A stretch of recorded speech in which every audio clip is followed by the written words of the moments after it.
In a world where hopium and common sense collide, starring the CryptoKeeper and BlockchainCrusader. Welcome to Debate Crypto. Question everything, trust nothing. It's your boys, CryptoKeeper and BlockchainCrusader, here on this lovely Tuesday evening, getting after it. Miguelito, ¿cómo estás? Que bolón, tiburón. What's going on? I'm excited. I had a crazy freaking day. Miguel and I usually talk. Little known fact. Let's start off with a little fun fact. Miguel and I talk like two old women on the phone. Okay. And this has been going on for a while now. We've essentially been dating pretty heavily for a while now with as much as we talk on the phone, or so it would seem. That used to be the case. But the story has been slowly been changing. Yes, it definitely has been. But I just want to throw out there, I did not get to talk to you much today. I literally have no idea what happened today. I had a wild day here with some of the other businesses. So happy to sit down, get after some crypto news, get after the markets. I am ready.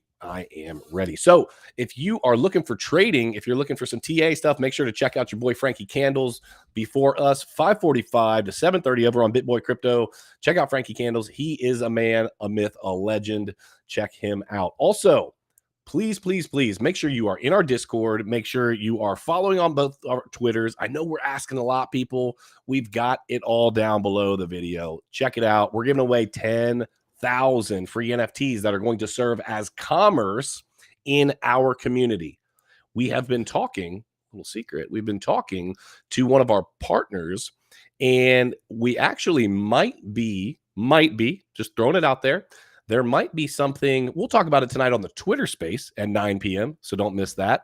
Danger Close Alpha Twitter space. There might be actually a private event that we might be able to have you guys a part of. So I'm super excited about that. Smash the likes, share it out. Let's get into it. Miguel, what is on the podium? Dude, we got Ember Sword, which, by the way, if you guys don't know, is an MMORPG game that based on NFTs, but they have a bit of a twist on it. So we're going to be covering that. We're going to be covering Anthony Scaramucci getting into Algorand. He's so mad at you right now. Scaramucci, Anthony Scaramucci. Getting into Algorand. We've got Bitcoin making record lows on how long it's been falling. It's been falling for, I believe, like 8 weeks in a row right now. So we're going to be covering that as well. And we've got Litecoin coming back to life with Mimbo, which if you don't know what Mimbo is, definitely stay tuned for that as well. Major changes to Litecoin, which could be trickling down into, or I should say trickling up to Bitcoin, bringing some privacy layers to Bitcoin, which would be great. And I believe that is it. Yeah. Unless I'm missing something. I'm missing the best one of them all, Tether. Again in the news because now we're after the stable coins and we want transparency of what is happening. And by the way, Tether has not been holding that $1 break. It's been at 99 cents for quite a bit of time since Luna crashed, and people are freaking out about it. Don't be scaring me over there. We've got some Tether, Miguel, so we need to keep an eye on that. But hey, I think that's what they want us to do. So let's get into the markets. Let's see what is crack-a-lackin'. Let's see here. We're at 1.27 trillion with a T dollars. We're up 1.19% over the last day. So that's good. We've got Bitcoin at 29.6, just below that 30K number. And as expected, ETH just under that 2K number, that 1980. BNB actually just, again, has been doing its thing. It's at 328, up almost 7%. So I don't know what's up with BNB, but it's been doing something. XRP down at 40 cents. I want to throw out there, Miguel will absolutely vehemently oppose this idea, but if you missed your opportunity with XRP, obviously not financial advice, I would say that, hey, 40 cents might be something to look at. Everyone about XRP has been saying might be something to look at. That's all I'm saying. And somebody just came out today, I forgot what his last name is like Jedd something, just sold like half a billion. Jedd McCaleb? Sold half a billion worth of XRP in the last like year or so. Yeah. So Well, that didn't Wow, just you come guys are out. buying the trash. They're dumping it. That didn't just come out. That was actually part of his whole deal, but we can get into that at some point. We don't need to get into it tonight. Cardano at 52 cents. And rounding out the top 10, we got Solana and Dogecoin. Solana just under 50 bucks and Dogecoin at 8 cents. I still have issues with having a meme coin in the top 10, but of all of them, it has stood the test of time. So I'll give it a little bit of credence, but it is what it is. So it's gonna be Twitter's new handle thing, bro. It's gonna be like everyone's gonna be tipping in Dogecoin. Yeah, no. Hey, you never know if he figures out whatever it is that needs to happen as it relates to Twitter. That absolutely might be true. Thank you for the super chat, Crypto Billy. You are always throwing out the super chats, bro. We appreciate you. Twitter Space tonight, 9 p.m. That's Eastern Standard Time for those of you that are wondering. Let's have some fun tonight. Let's get in there, guys. Tonight, we're going to get into some more info about our project, but it's going to be more than that. We want you guys to make sure that you're there to participate. We will have some fun. Check us out. So let's dive in. Let's see what's going on. Let's kick it off with Tether. See what's going on here, right? All right, so we've got Tether. Transparency is needed following Terra's UST collapse, says an analyst. In the wake of Terra's UST collapse, stablecoin issuers may soon have to grapple with stricter auditing protocols as investors look for more clarity.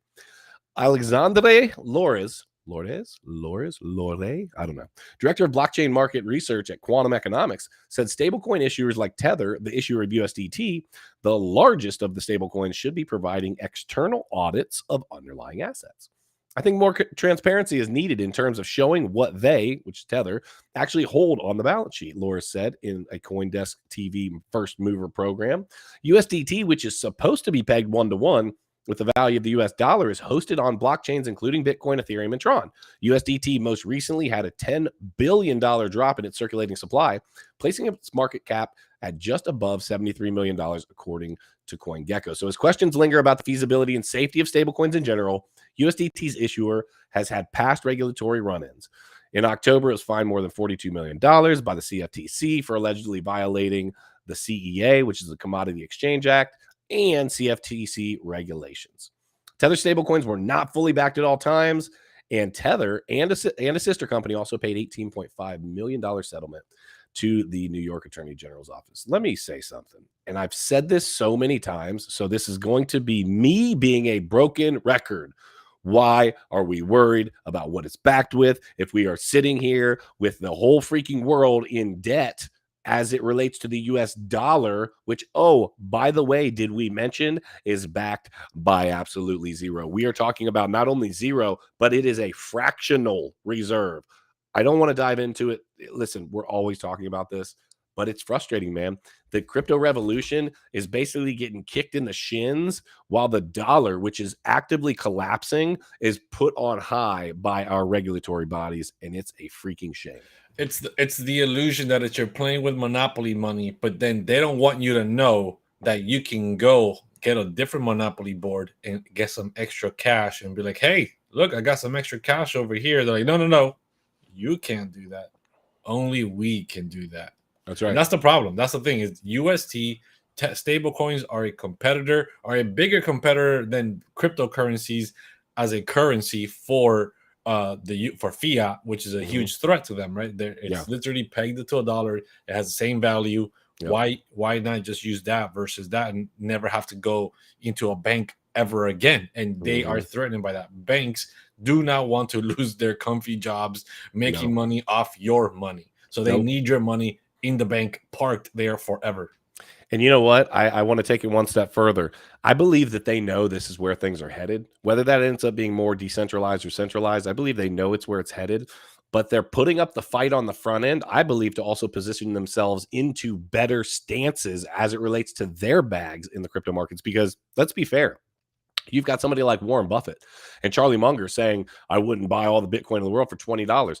Do you know that these same two individuals have one of the largest shareholder stakes in a company that is almost like 75% into Bitcoin? Guys, these are not stupid men. They did not get where, yes, it's here, and it's not actually here. They are talking, but they're not walking it, right? They are in to the crypto space and they know where it's headed. I want to take a quick. It's just fun, man. It's all fun just to create more fear in the markets with the whole Terra collapse. Oh man, what if Tether collapses as well because it's not backed by anything? Bitcoin's gonna go into a black hole spiral, and it's just fear.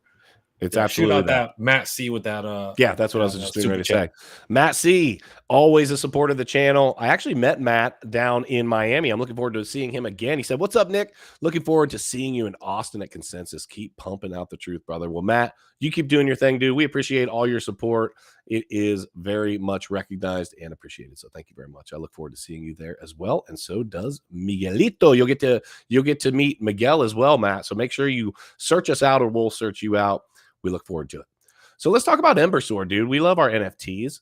Let's talk about Ember Sword. This has been an interesting one. NFT Project Spotlight. Ember Sword, the NFT-driven MMORPG. Crypto Briefing talks with Bright Star Studios founder and CEO Mark Lorson about the studio's upcoming massively multiplayer online role-playing game, Ember Sword.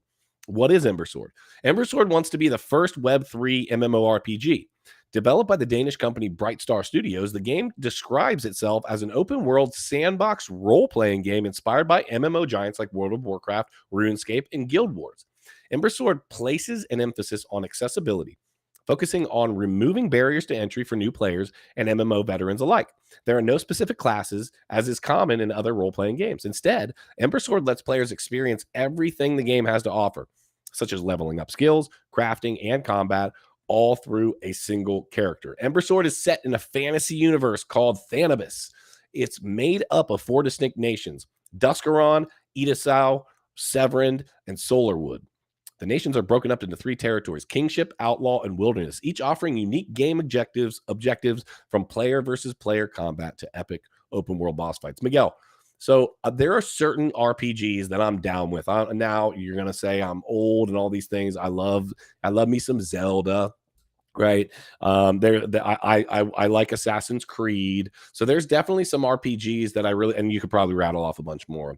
Did you ever get into the RuneScape, the World of War? Did you ever get into World of Warcraft? So I never played World of Warcraft because I was poor. You had to pay $15 a month or something like that to play back then. I was poor.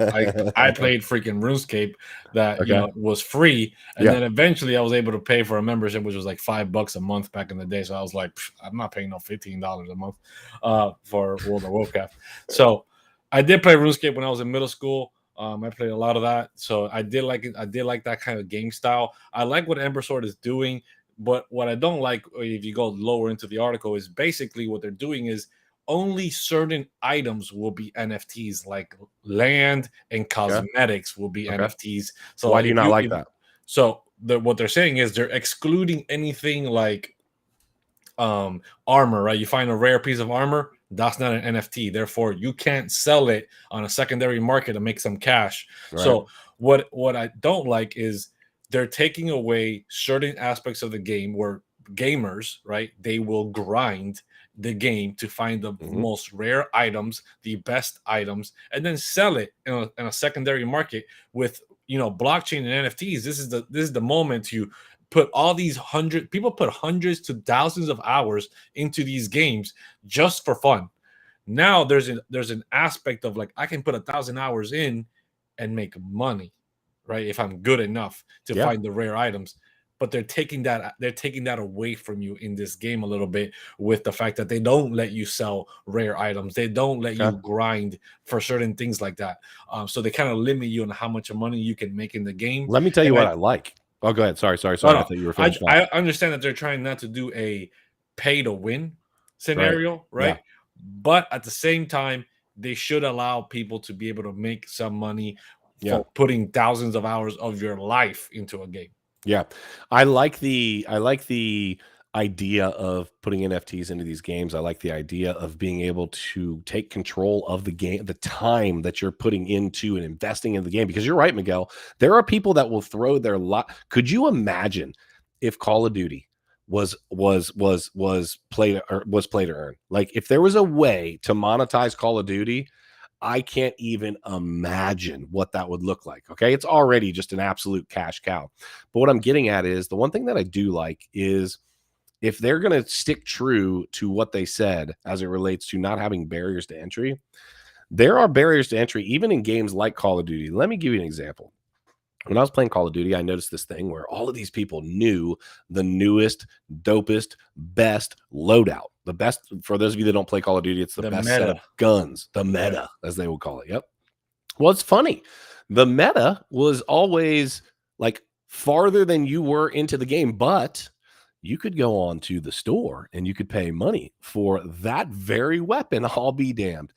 And so it was, and people started to catch on to the fact that, wow, this is kind of pay to win. And I don't listen, make your I don't mind. like that. It's a business. No, you're right. It's a business, but gameplay is like stepping onto a ball field, I feel like, and it's a competition, and people that want to spend time getting good at something, I feel like should not be disincentivized by others, some spoiled kid down the street who's got his parents paying every single thing so that and he's only better, so to speak, is because daddy and mommy gave him money to play. That's what I like about this, that it doesn't sound like they're doing that. It looks like they're saying, because listen, what's the game that's like $1,200 a little character? Axie Infinity. They're stupid. I think that might be a little bit of an exaggeration, but it was over $1,000 to start playing, because I think you had to have 3 Axie characters. They were around $300 or $400 a piece. So it was like $1,000 to start playing that game. Gentlemen and ladies, there's a reality that a lot of people don't have that. So if you want people playing your game, I like that they are at least trying to take that into consideration. Yeah, I just want people to be able to make money with the time they're putting in. I just understand that these items, right, they're legendary, they're super rare, they're very difficult to find. It's gonna take hours and hours and hours. So that way, when you do put it up for sale, there's ways of restricting how many people are gonna pay to win, right? And the prices and yeah. Diablo 3 had a good way of doing it back in the day with an auction house. There was a kid literally making thousands of dollars a month playing Diablo 3, grinding for the legendary items, and then selling in an auction house. People made a ton of money. Blizzard was not making a lot of money off of it, and literally just boom, just booted it, got rid of the auction house altogether. And I'm not about that. It'll be interesting to see where the gaming space heads moving forward.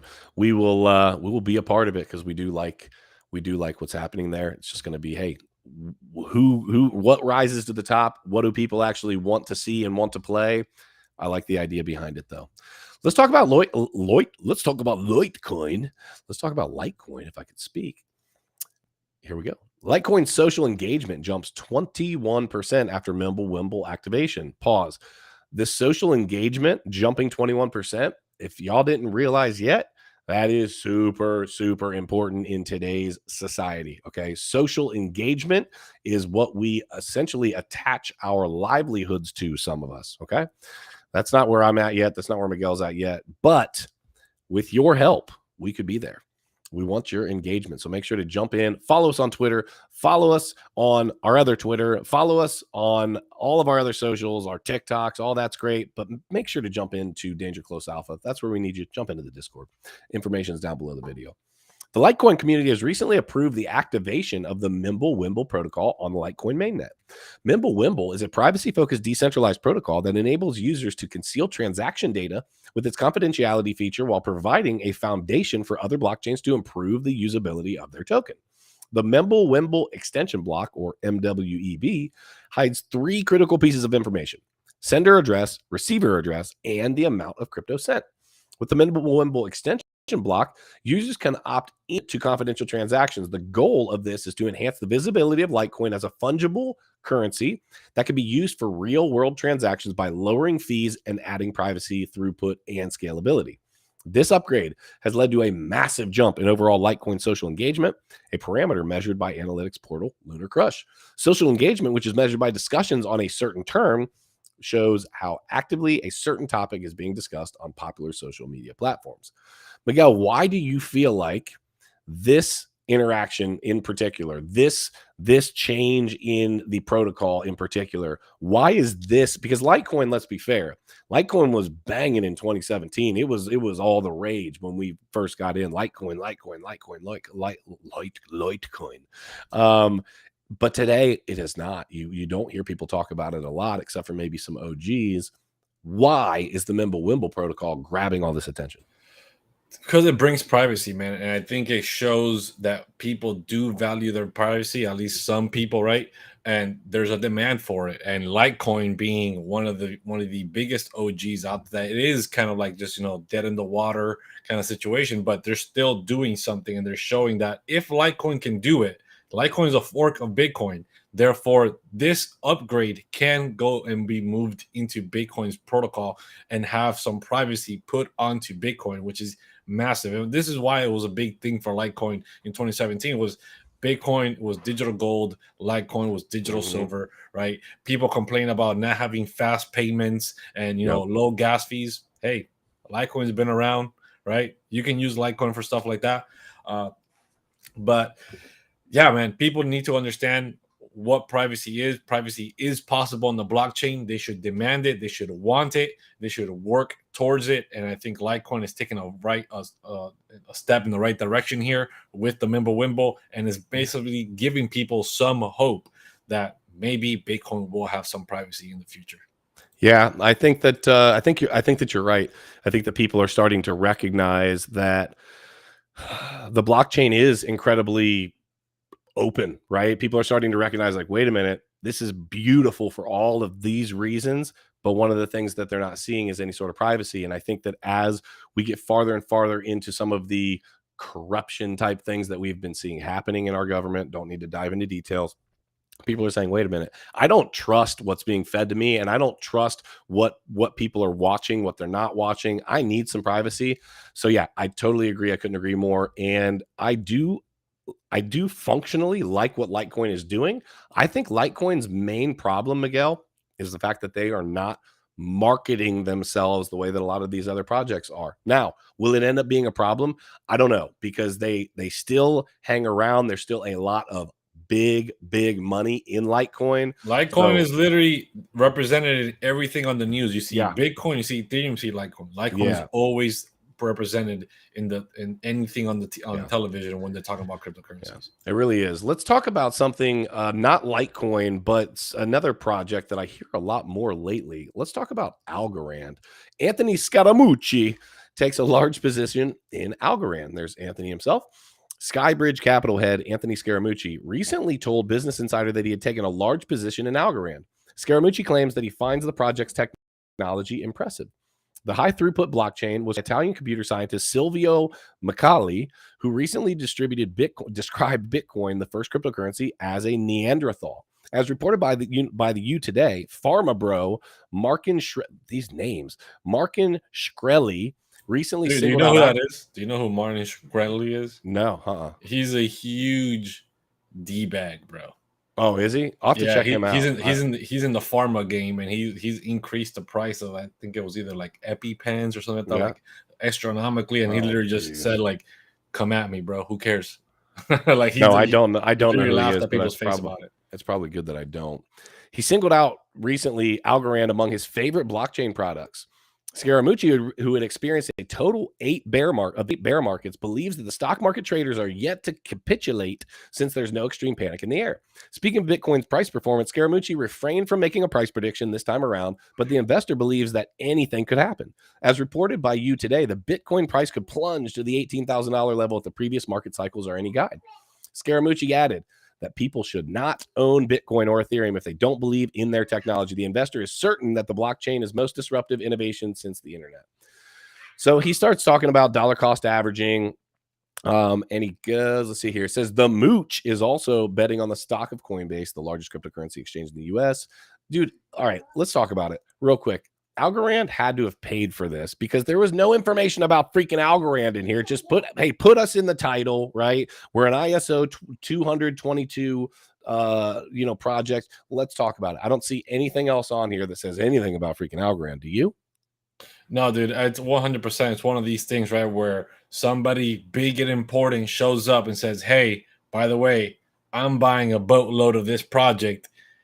Do your own research." I don't know, but it's kind of just pumping your own bags. It's coming from a point of authority, and that's just part of the game. They're literally just trying to pump their own bags.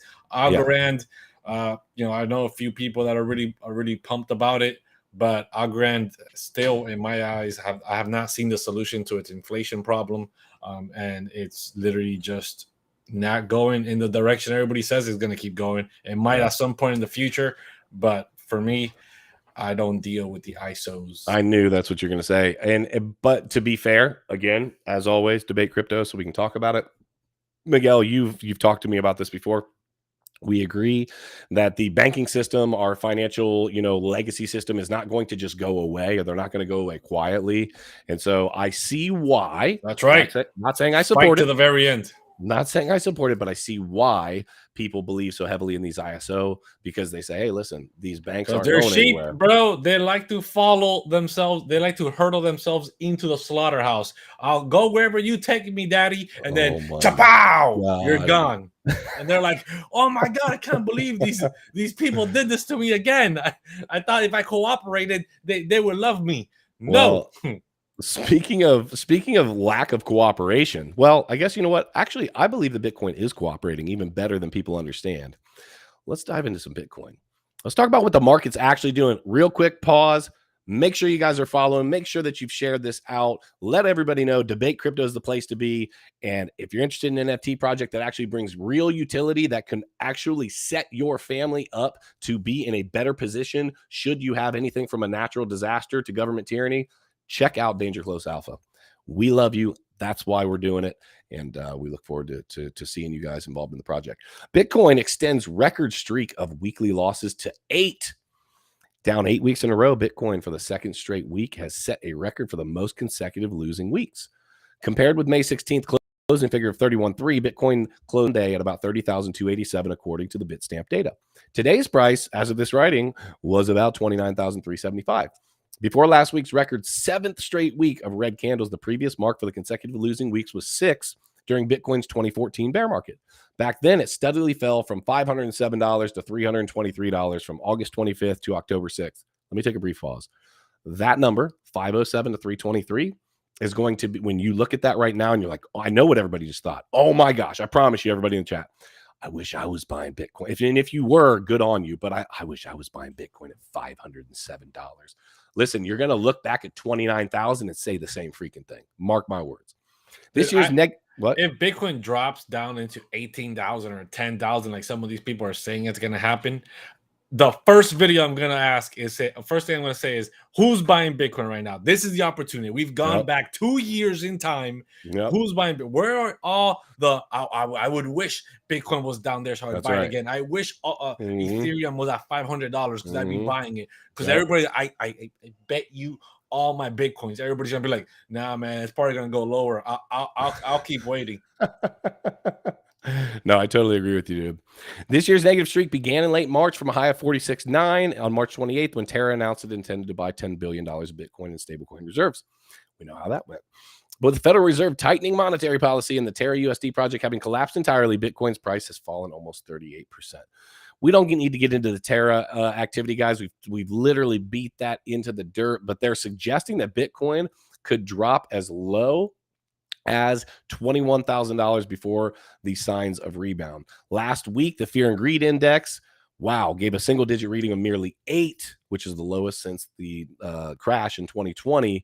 And let me just say very simply, I was buying when the Fear and Greed Index was in single digits last time, and it was quite possibly the best decision that I ever made since I've been in crypto. It was also, to be fair, the scariest amount of, because I put more money in that at that point, like actual capital, than I ever had. And it was one of the scariest things that I ever did in the crypto space, was buying that dip. But I need to tell you that I'm sitting here talking to you all about this today because I did that. And it did show me that, wow, like this is real freaking life, and this can change for you if you are patient and if you actually do the thing that we talk about doing, and it's buying when when there's blood in the streets versus, oh, I'm chasing green candles.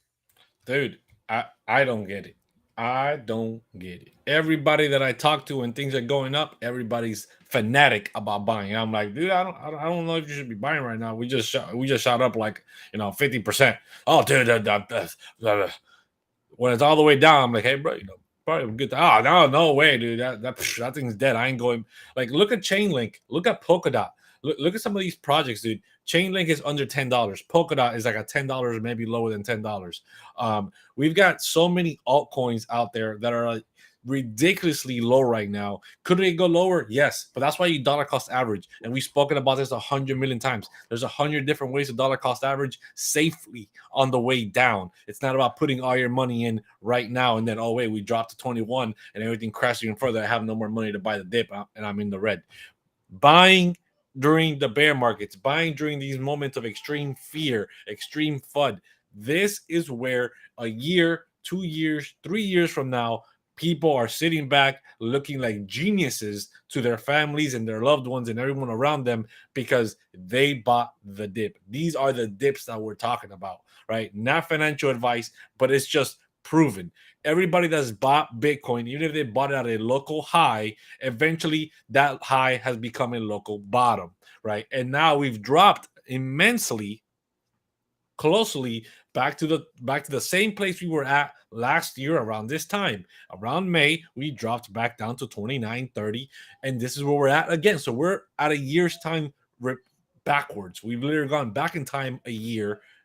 We already know where it's gone, 69, right? Could it go there again or higher? Very possibly at some point in the future, along with the altcoins. So where is your mental math saying I shouldn't be buying? That's what I don't understand. That's what I don't understand. Not financial advice. I hope you don't buy any of it so I can buy more myself. Yeah. So we can buy all of the Bitcoin. Yeah. It is, to be fair, to verify and be somebody that's been there. It is an uncomfortable feeling because it's scary. You're putting capital in that you're like, man, even if you're prepared to lose it, nobody wants to lose money. And so, bro, what do you want to do? What are you going to do with it? Park it in the bank? Park it in the bank? What are you going to do? If you park it in the bank, it's going to eventually get diluted and wasted on some trash. I agree with car, you 1,000,000%. The strip club, which is freaking some other random trash. And then be like, man, if I would have put that money to work in crypto 2 years ago, I could have been doing a lot more now with it than what I did back then. And it always happens. All my friends, same thing. Never buy. They always spend their money on some other trash. And then they look back in time. They're like, man, I should have bought then. And it's too late now, bro. It's too late now. Everybody says it's too early. You're still early. This will end, right? This early sentiment that you're still early will end. It's not here forever. We're not going to be early forever. There will be a time where we'll be like, you're too late. It's over for you guys. Go back to being financial slaves. Or maybe maybe not even too late, but it's going to put us into a stock market type. Oh, did you see that Bitcoin moved up 4.5%? Right. That is not going to be the wealth that you need, especially in markets where our dollar is devaluing day by day. They're trying to raise interest rates to spin that around. But let's be fair. They're telling us 8%. It's at least double that. Okay. Everyone has been buying. When I say everyone's been buying, I'm saying everyone's been to the store. Everybody's bought gas. Everybody knows what the world looks like as it relates to finances. Now listen, Ohio's not even that bad. Albeit I have to use premium gas in my vehicle, but it was $5.49 tonight. Like, you know what? I heard this and I thought it was incredibly funny. Actually, did I tell you this yesterday? The Revelations thing. Did I tell you that yesterday? No. So we don't talk anymore. Dude, you're so ridiculous. So the reason that the angels in Revelations are riding horses, for those of you that are biblical, is because they can't afford the freaking gas prices, right? They're trying to avoid those, right? It's just wild. It's ridiculous. And it's not just gas. It's every freaking thing else. And if you're going to park your money, like Miguel said, in a bank, you're actively losing money. Now you have to get at least, if you want to go by their numbers, at least 8%. We all know it's higher than that. You essentially have to be making 10, 20% on your money to break even. If you're wondering why it feels like there's a plug, like there's a sieve, like a little hole in the bottom of your bank account, there is. It's not even just your bank account, your salaries. Who is here getting an 8% to 10% raise in their salary? Nobody. You're getting maybe 3 to 4, maybe 5% increase with a bonus slapped across, right? Mm-hmm. And you know bonuses get heavily taxed anyway, so it's trash. Bonuses are a lie. Yeah, dude. So nobody's even on their salary competing against the inflation. So what are you doing parking your money in the bank account where they're gonna go fractionalize it and make a ton of more money off of you? There is nothing better. There is nothing better. Not real estate, nothing. Why? Because to go buy a house, right, and they make you all these wild promises, wholesaling and all this crap, right? You got to do all this paperwork. You got to do all this trash. You got phone. Beep, bop, boop. Oh, I just bought a bunch of crypto. Oh, a year later, I'm close to freaking being a millionaire. It's that simple. You buy land, you buy real estate, you got to go deal with somebody. Then you got to make hope that somebody buys it. You got to rent it. You got to hope they don't destroy it. And then you got to go pay people to fix it. You got to do 100 million things. Nobody's going to break your Bitcoin. No one's going to you don't have to maintain your Bitcoin in any kind of way. You put it into a hardware wallet, you forget about it, you get amnesia for a year, you come back a year later, boom, you're having a great time. And you know, it's funny you say that as we wrap up here, that's the problem. People don't understand that it's okay to buy and have crypto amnesia, right? You buy a project that you believe in long term and you say, you know what, I'm just going to let it be. Let's be fair. Miguel and I are in the markets every single day, head and hands in the markets. We know what's going on. We actively trade. We're talking to other people that are in the markets all the time. You know, that's not the norm for most people. That's part of the reason that a lot of you probably watch us. You're like, hey, wait a minute. I want to get that different perspective on what's actually happening. So as we all are in this, hey, it might be a little bit different. The reason that we are actively, you know, in and know the prices every single day, and plus we're creating content, so obviously we have to. But what I'm throwing out there is, if I could, I think it would be a beautiful thing to be able to buy, forget it, buy, forget it, buy, forget it. It literally, and yes, Chainlink, easy 10x from here. Listen, almost all top tier projects that are like that are partnered up, that are actually changing things, that are actually helping to advance Web3 and what this crypto revolution is all about. 10x might be a pittance compared to what it's going to be long term. So, hey, it's not financial advice. We are here just for your entertainment. However, you need to question everything and trust nothing. All right, because what's being fed to you as it's related to the banking system is absolute garbage. Don't buy it. Yeah, dude. And with that said, we hope that we see all of you in our Twitter space tonight at 9 p.m. That is literally 52 minutes away from right now in our Twitter space. And if you don't know how to get to our Twitter space, join our Discord. The link is down below. Join our Discord. You get all the information there. Jump on over to our Twitter space. We're going to have a great time once again tonight. You guys get to ask a bunch of questions. We get to give you a bunch of exclusive details on there that do not get discussed on the show. Yeah. So hope to see all of you guys in our Twitter space and in our Discord for all those details. Guys, it's a 10,000 piece free NFT mint that's going to have some crazy utility attached to it. Make sure that you guys are there. We'll see you in about 50 minutes. We love you, crypto fam, if nobody's told you that before today. So question everything. Trust nothing. And until next time, hodl like a top. We'll see you soon.